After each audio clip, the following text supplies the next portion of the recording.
नमस्कार, मैं प्रियंका भटनागर हरियाणा स्वाभिमान में आपका स्वागत करती हूँ। आज कांग्रेस की प्रदेश अध्यक्ष कुमारी शैलजा ने 24 अकबर रोड पर स्थित कांग्रेस मुख्यालय में पत्रकार वार्ता की। पत्रकार वार्ता में उन्होंने किसानों को ही अपना मुद्दा बनाया। उन्होंने केंद्र सरकार पर आरोप लगाया कि सरकार केवल किसानों को उलझाने का प्रयास कर रही है। सीधे सीधे माननीय प्रधानमंत्री पर आरोप लगाते हुए ये कहा कि आज 30 तारीख है, नया साल आने वाला है, कड़ाके की ठंड पड़ रही है, लेकिन ऐसा लगता है कि केंद्र सरकार केवल किसानों को उलझाए हुए है अपने हठ में।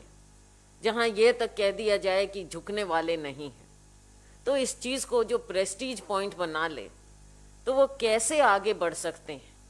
क्या आगे बढ़ने का केवल दिखावा और ढोंग चल रहा है?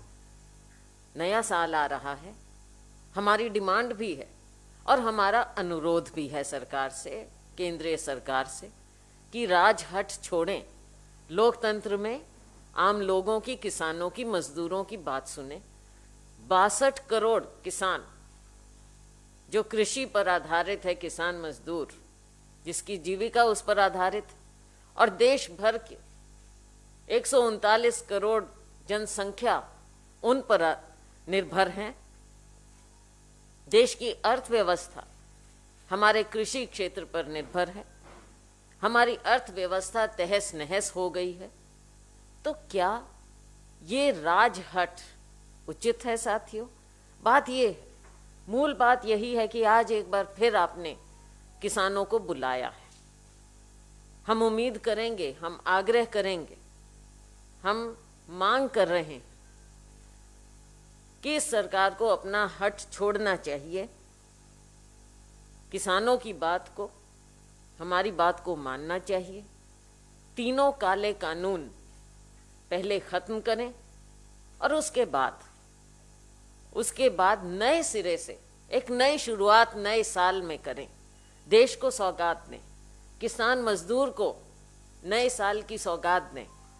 2020 अच्छा साल नहीं रहा है किसी भी प्रकार से, चाहे अर्थव्यवस्था की बात करें, चाहे कोरोना की बात करें, चाहे हमारे अन्नदाता और मजदूर की बात करें। नई शुरुआत करने का मौका है इस सरकार के पास।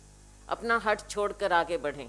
जो आप हाथ आगे बढ़ाने का ढोंग कर रहे हैं, आप असली में आगे बढ़िए, अन्नदाता को गले लगाइए और इस देश को एक नई सौगात दीजिए।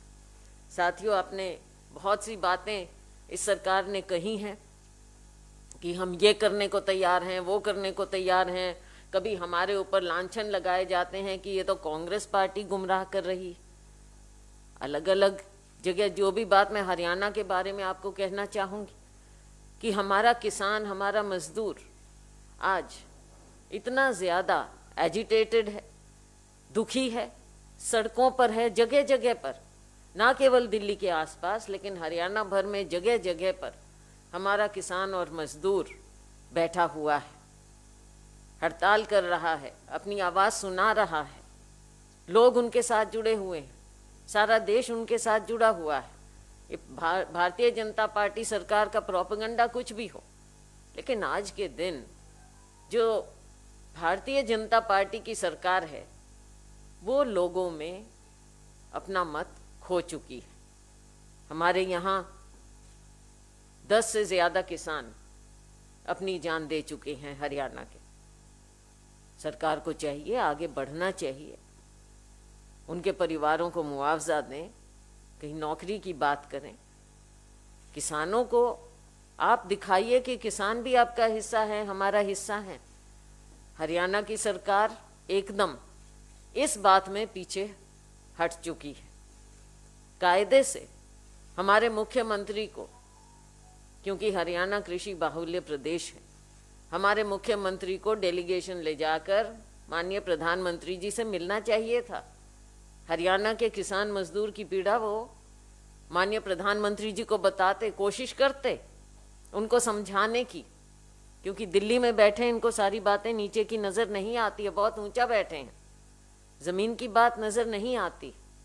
तो मुख्यमंत्री जी को जाना चाहिए था प्रधानमंत्री के सामने, हरियाणा के किसान मजदूर की पीड़ा उनको सुनानी चाहिए थी।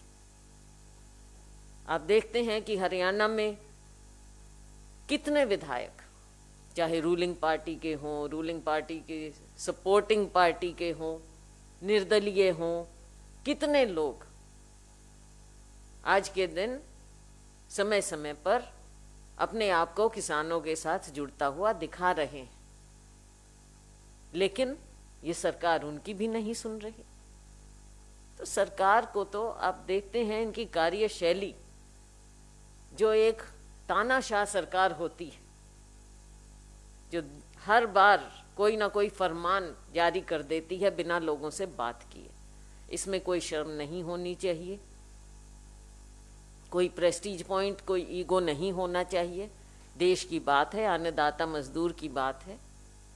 लोकतंत्र में लोगों की बात सर्वोपरि होना चाहिए और उसके लिए सरकार को बात झुकने की नहीं है, बात जिद छोड़ने की है और किसानों को गले लगाने की बात है। आगे आने वाला समय साथियों, जैसा कि बार बार कहा गया है, राहुल जी ने कहा है, ये जो कॉरपोरेट को ये गले लगाते हैं किसान और मजदूर के बनस्पत, ये देश की अर्थव्यवस्था के लिए कोई अच्छी बात नहीं है कि कुछ लोगों को तो आप फायदा दें और जो किसान है हमारा, धीरे धीरे क्या होगा, धीरे धीरे आगे क्या होगा, क्या नजर आ रहा है?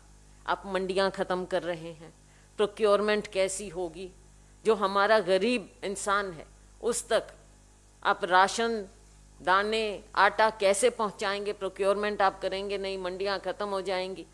बड़े बड़े कॉर्पोरेट हैं, उनके दफ्तर खुल जाएंगे, चाहे उनकी मिल है चाहे कहीं है, तो उनको रेगुलेट कौन करेगा कि किसान को क्या हो रहा है? हाँ, जहां तक कि कॉर्पोरेटाइजेशन की बात है, that leads to regulation. Regulation होगा तो जीएसटी है, टैक्सेशन है, ये टेढ़ा रास्ता है। आप देखेंगे पीछे के रास्ते से आगे ये टैक्स का बर्डन किसान तक भी पहुंच जाएगा। आगे आगे कॉर्पोरेटाइजेशन का मतलब यही होता है, टैक्स, मुनाफा, मुनाफे पर टैक्स। और जब पार्टनर किसान होगा उसका कॉन्ट्रैक्ट फार्मिंग के माध्यम से, तो उसका बर्डन किसान पर भी लाजमी आगे आने वाले समय में आएगा ही आएगा। तो किसान का आप फायदा क्या कर रहे हैं? ना गरीब आदमी का फायदा कर रहे हैं, ना किसान का फायदा, ना मजदूर का फायदा जो आज के दिन कार्य करता है,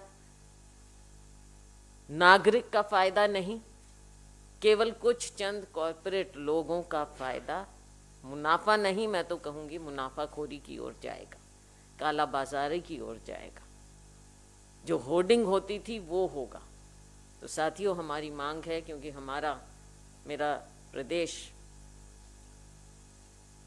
हमारे यहाँ किसान बहुत ज़्यादा दुखी है।